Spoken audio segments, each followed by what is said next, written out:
अभी फिजिक्स का practical class चल रहा है, तो उसमें हम बताएंगे आप लोगों को रिफ्लेक्शन ऑफ लाइट और refraction of light. Reflection refraction समझते हैं? Yes sir. ये लेंस है या दर्पण है, मिरर है? कैसे पहचान गए आप लोग लेंस है?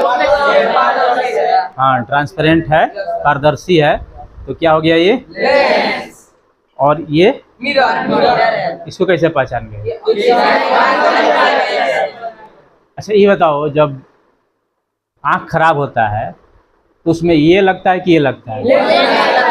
दर्पण लगता है कि लेंस लगता है? कभी कभी फ्लो में तुम लोग दर्पण भी बता देते हो। तो यदि आँख खराब हो, उसमें दर्पण ऐसे लगा दिया जाए तो पेशेंट को क्या क्या होगा? आगे की चीज़ को देखेगा।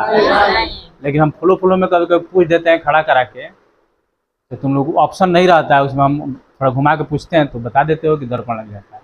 लेकिन याद रखना क्या हमेशा लगता है? लेंस। समझ गए ना? अब देखो, दर्पण से परावर्तन होगा या अपवर्तन?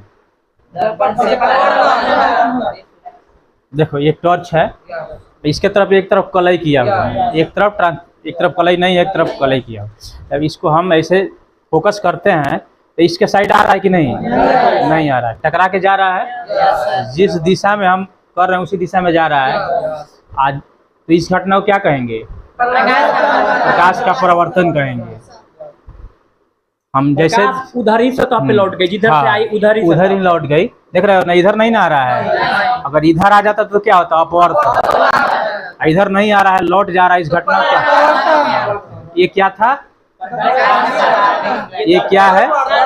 दर्पण था। अब हम क्या ले रहे हैं? लेंस। तो लेंस में यदि हम प्रकाश को ऐसे दिखाते हैं तो इसकी आर पार जा रहा है कि नहीं? मतलब दूसरे साइड में भी दिखेगा, क्रॉस कर गया, तो इस घटना को क्या कहेंगे? अपवर्तन। प्रकाश का अपवर्तन। इधर यदि कलई किया लौट जाता है, परावर्तन है।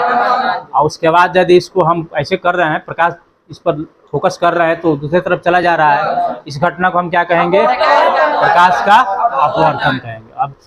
अब कंफ्यूजन नहीं होना चाहिए कि what is mirror, what is lens, what is reflection, what is refraction. ये जो चार चीज है बिल्कुल स्पष्ट होना चाहिए।